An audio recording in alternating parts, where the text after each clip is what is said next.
Picture this. It's a packed stadium in Polokwane, fans singing, vuvuzelas blasting, and Bafana Bafana is crushing Lesotho with a cool 2-0 win.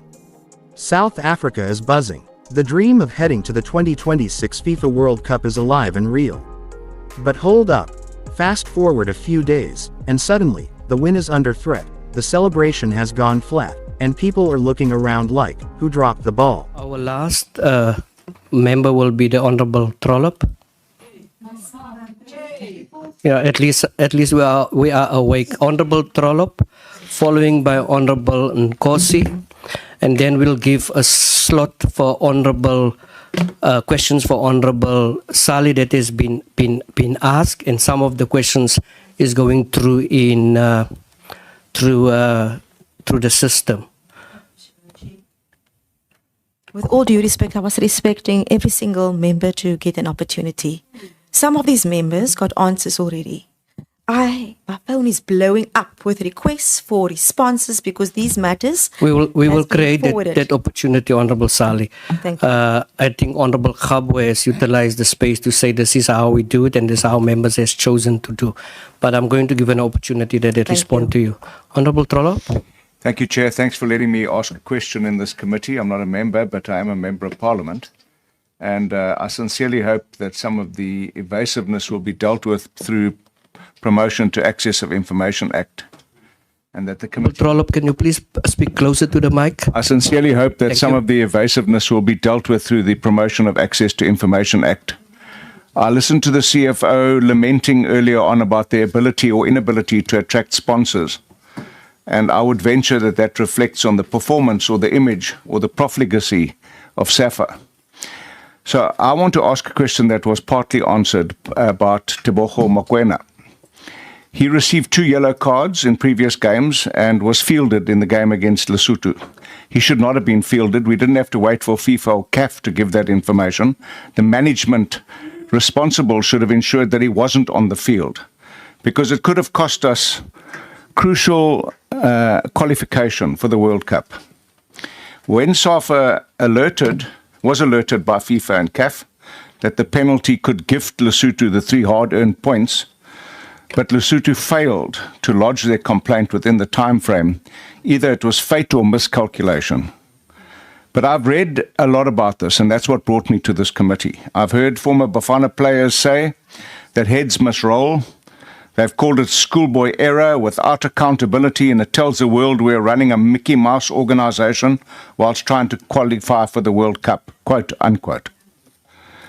I want to know, and the name was bandied here, but I want it on the record. Who made the ghastly error that could have resulted in disaster for our World Cup qualification campaign? And I ask that question against the background of Bafana Bafana and other national teams who are thankfully on the ascendancy through performance. But I also ask that against the background of an article written in the Sunday World that was headlined, SAFA, why must you be the rotten apple that spoils the bag? Close quote.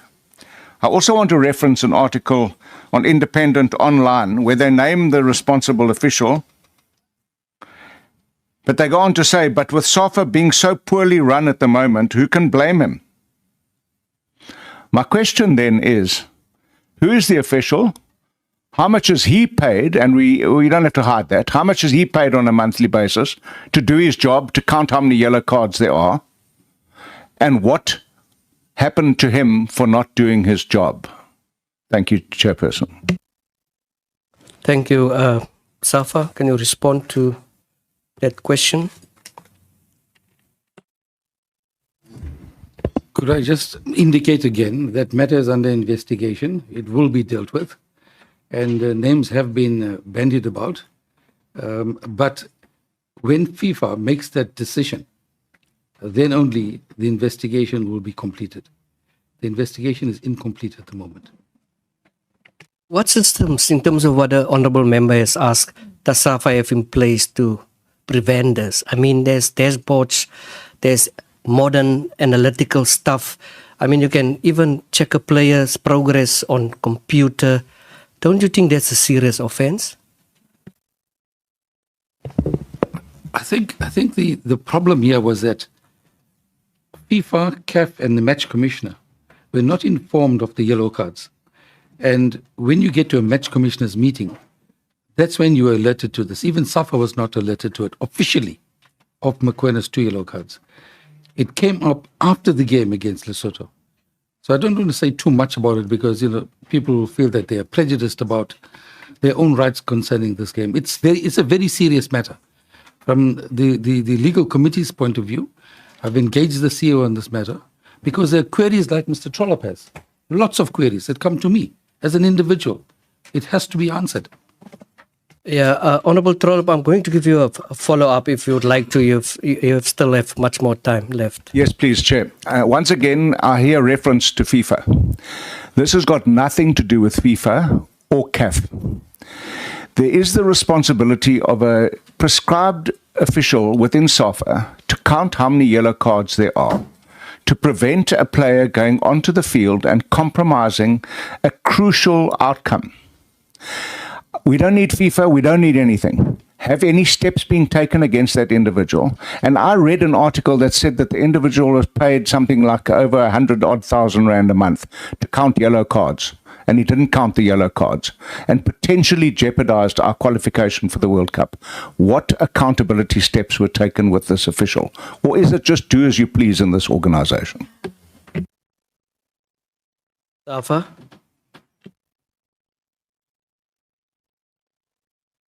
Just answer that again. I cannot overemphasize the fact that if somebody says that FIFA and CAF are not involved in this, they are involved in this. It was a World Cup qualifier. So you've got to wait for all the information to filter through. To give answers here today, because Mr. Trollop is saying so, that it doesn't concern FIFA and CAF. That's not true. That's wrong to say that. No, it's not a question of the Honorable Trollop said so.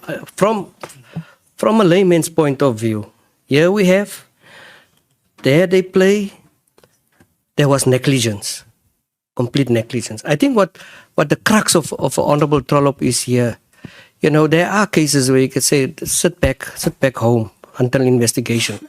No one is speaking to that. Whether the person is still within the fold, still doing the job, still counting the yellow tickets manually or whatever the case may be. And it's not enough for us as members to say, listen, we're going to accept this. This is a national entity. It's a national product. It belongs to the people of South Africa. And the honorable member and this country has the right to know what step has been taken. And we feel that, it is just, it's far gone for us to just say, listen, so it's still there, there's an investigation, it's this one and that one. We would want harsher action from SAFA.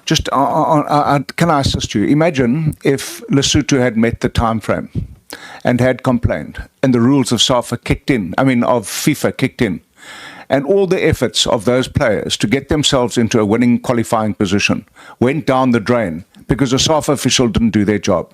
That's the question. What would have happened then? And we're trying to prevent this ever happening again. So instead of being evasive, why can't we just see some leadership and accountability and say, we have done X, Y, and Z about this, and we will make sure that it never happens again. But we just get evasiveness. I've sat here most of the morning, left my other committee because I wanted to come and find out what kind of accountability there is in this organization. And frankly, I'm about to leave to go to a parliamentary sitting, and I'm going to leave with the impression that there is none. SAFA, I'm giving you a last bite at this talk. No, there will be accountability, but we'll have to wait for all the reports to come in. You have these, if you act against any staff member, they also have the right to take up the matter. As we've seen with Namsla, going to the CCMA, going to court, and then you must defend your position. And our position is clear. We will defend on the side of what is right. And unfortunately, we cannot do it at this stage. So we must just plead for, give us some space so that we can deal with the matter. Well, turns out, it might be a guy named Vincent Tseka. Ever heard of him? Neither had most of the country, until now. Welcome to one of the most head-scratching, frustrating, and honestly, ridiculous sagas in South African football history. Our team manager, Vincent Tseka, is now the man at the center of a political and sporting firestorm after failing to notice that star midfielder Teboho Mokoena was actually suspended when he played that match. Yep, you heard right. Suspended. He had racked up 2 yellow cards in previous qualifiers, which means by FIFA rules, he was ineligible to play. And nobody noticed. Not the coaches, not the team manager, not SAFA, not a single soul, until after the match. Now imagine the horror. After the victory parade, someone in a dusty FIFA database somewhere goes, "Wait a minute, Mokoena wasn't supposed to be on the pitch." And boom. The risk. South Africa could lose those 3 hard-earned points, plummeting down in Group C standings and potentially torpedoing their entire 2026 World Cup qualification campaign. All because someone didn't count yellow cards. And that, my friends, is how South Africa found itself in Parliament this week, with MPs losing their minds. Sports Portfolio Committee members were not having it. They dragged SAFA officials into the hot seat, demanding answers. And they weren't asking nicely either. They wanted names, salaries, consequences. Who made this ghastly error? They asked. What happened to the guy whose literal job is to count yellow cards? Let's break this all down, because I know it sounds unbelievable. But sadly, it's very real. So, how did we get here? So, Teboho Mokoena, one of Bafana's midfield stars, had received yellow cards in 2 separate qualifiers before the match against Lesotho. According to the rules, that means automatic suspension for the next game. This is pretty standard stuff in world football. Every team has someone tracking player bookings, especially as they accumulate. It's literally part of the job description of a team manager and the backroom staff. In South Africa's case, that someone is Vincent Tseka. He's the team manager, not the coach, not the legal guy. He's the one who oversees player logistics, match prep, and, yes, suspensions. It's his job to make sure no ineligible player steps onto the pitch. But somehow, on that fateful day in March in Polokwane, Mokoena played a full match. And the entire system failed to catch it. Now here's where it gets even messier. Parliament wants blood. The MPs on the Sports Portfolio Committee are livid. They're calling out names, quoting newspaper reports, and asking how a man reportedly earning R100,000 a month could mess up this badly. I mean, let's be real. If your job is to count to 2 and you fail, that's a problem. 1 megapixel literally asked, what accountabilities were taken against the official? And added, this is a responsibility of a prescribed official within SAFA. We don't need FIFA or CAF to tell us Mokoena was suspended. But while Parliament was breathing fire, SAFA officials were, well, not. Instead of firing Tseka on the spot or even announcing a formal disciplinary hearing, SAFA's head of legal, Poobalan Govindasamy, and President Danny Jordaan offered up something else: patience. Govindasamy told the committee that SAFA wasn't even aware of Mokwena's suspension until after the game. According to him, the yellow card info hadn't been flagged by FIFA, CAF, or even the match commissioner. And that's when people started asking, wait, are we blaming the match commissioner now? Govindasamy tried to explain the process. He said when you attend the match commissioner's meeting before a game, that's when you're typically alerted of suspensions. And in this case, crickets. Apparently no alerts were issued. But here's the kicker. He also admitted SAFA didn't know officially about the yellow cards. Which means nobody at home was doing the math either. So MPs pushed again. If Tseka's job is to track this stuff, and if he failed, shouldn't there be accountability? Shouldn't someone get at least suspended? Something. Anything. Govindasamy wasn't having it. He said the matter was under investigation. And not just any investigation, but one that's waiting for FIFA to finish theirs first. According to him, only when FIFA issues their final decision will SAFA be able to take internal disciplinary action. That didn't fly with the committee either. Trollope, one of the most vocal MPs in the room, said this was ridiculous. We don't need FIFA to tell us how to count cards, he said. This is a local job.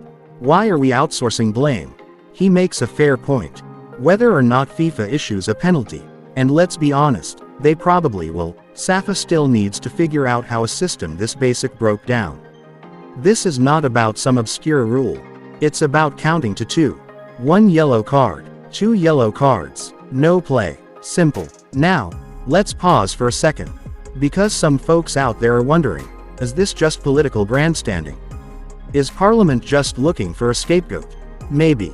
But let's not ignore the bigger issue. This could cost Bafana Bafana the World Cup. Remember, South Africa hasn't qualified for a FIFA World Cup by merit since 2002. The 2010 tournament was hosted at home, so we got in automatically. That means it's been over 2 decades since the national team actually earned its place. And this current squad, they've got momentum, they've got talent, they've got belief, but none of that matters if a technical error costs them their points. That's why people are so outraged. It's not just about paperwork. It's about what that paperwork represents. Hopes, dreams, the pride of a nation. And it's not like this is a new problem in South African football. Administrative bungles have haunted the game for years. From delayed payments to stadium blunders to player eligibility issues, SAFA has a long history of shooting itself in the foot.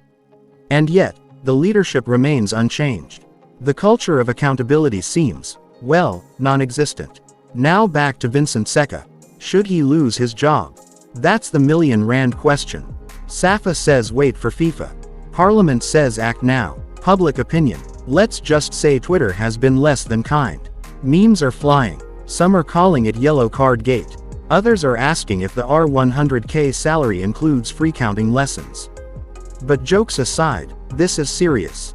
If FIFA rules that South Africa fielded an ineligible player, they'll likely reverse the win and hand the 3 points to Lesotho. That would be a disaster, not just in terms of standings, but morale. It could crush this squad's momentum, and demoralize fans who've waited years for something to believe in. So what happens next? We wait. FIFA is reviewing the incident, and they'll issue a ruling soon. Based on that, SAFA says they'll complete their internal investigation and take appropriate action. Whether that means Tseka gets fired, reassigned, or just slapped on the wrist remains to be seen.